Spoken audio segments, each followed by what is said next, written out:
Speaking of Japan, GameFREAK got leaked. Like they've been fished. And on top of that, so what's been leaked? Source code for like some Pokemon games. I think Omega Ruby, or is it Omega Sapphire? I can't remember. The third gen remakes, and also like Scarlet and Violet, like the source code for those got leaked as well. Employee information got leaked as well. That's bad. But the main leak that's been making headlines, aside from like beta designs of Pokemon, are the insane Pokemon lore entries that GameFREAK has written, like I guess in their servers or some shit like that. So have you guys read any of it?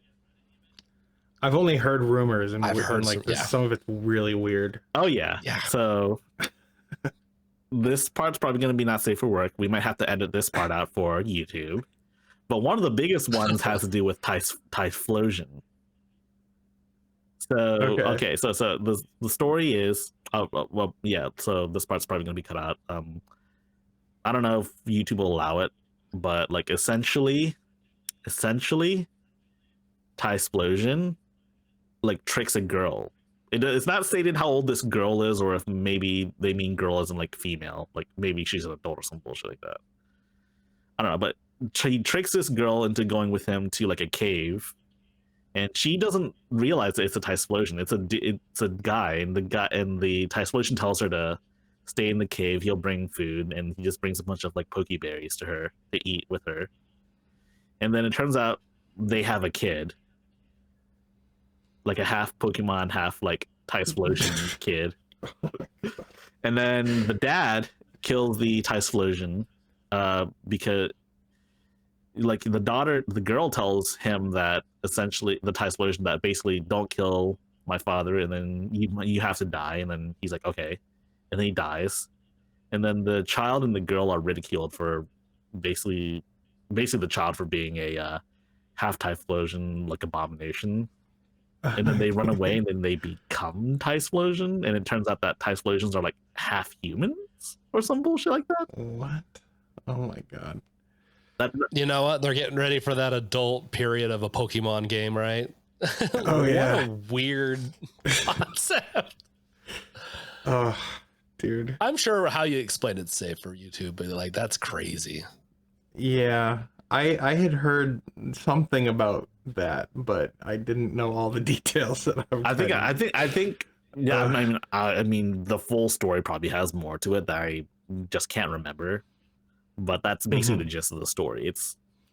There's also some other stories about like how some guy like starts slashing up the bear I can't remember which bear Pokemon they were talking about, but he takes a sword and starts like killing them left and right or some bullshit like that. I thought Pokemon couldn't die, they only fainted. Oh, sorry. I meant they fainted from being slashed like through with a sword. Yeah. Well, Pokemon, dude. They just got tired of making the like kids safe stuff, and they just have this lore of that's so weird. Why would you even record that? I don't get that. I don't know, man. Yeah. GameFREAK is a weird company in general. They act more like a slightly bigger like indie developer, to be like we're being frank. True. I mean, they are game freaks, so they really put in the freak in the name. Yeah, apparently they are more freak than you realize. Yeah, that's funny. Wow. It wasn't like one of the guys who was like designing Pokemon like in love with like Mewtwo or something. Mewtwo? Yeah, or not. I don't know if it was Mewtwo, but I remember reading something. I could be completely wrong about this, but the guy it was Lugia. He was like in love with Lugia because he invented Lugia, and like in love, or maybe he loves him as like a father would love a child. No, I think it was more like he started believing that Lugia was actually God, like because like Lugia is supposed to be like a deity Pokemon. I could be completely wrong about that, so don't spread that if it's not true. But like, oh my gosh, yeah, I've read a bunch of weird stuff about people that work for GameFREAK. GameFREAK is crazy, man. They also they live up to their name. Yeah, I mean, they also published a game or two on Steam. They're not like owned by Nintendo. They are independent. They just have this agreement with Nintendo that gives them access to the most valuable IP in the world, which is honestly a really crazy thing to think about. Yeah. Like, isn't Pokemon owned by the Pokemon Company, and Game Freak and Nintendo have like equal interest in the Pokemon company? I think so. Something like but that. because of they have Nintendo, exclusive yeah, licenses, I think. yeah, because of that though, Nintendo Pokemon will only ever show up on Nintendo Nintendo systems. Yeah. It makes sense. Nintendo, it's their like golden goose. It's their infinite money glitch, so to speak.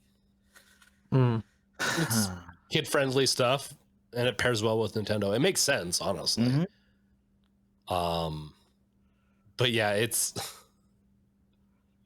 I'm not in any way surprised. There's probably so much worse hanging out there with Game Freak. This Pokemon story. Oh yeah, I wouldn't.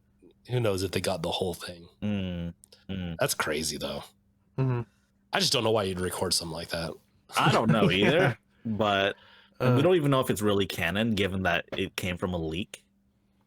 It's not canon. If it hasn't been published, I don't think you can consider it canon. That's fair enough. Exactly. So it's basically just official fan fiction.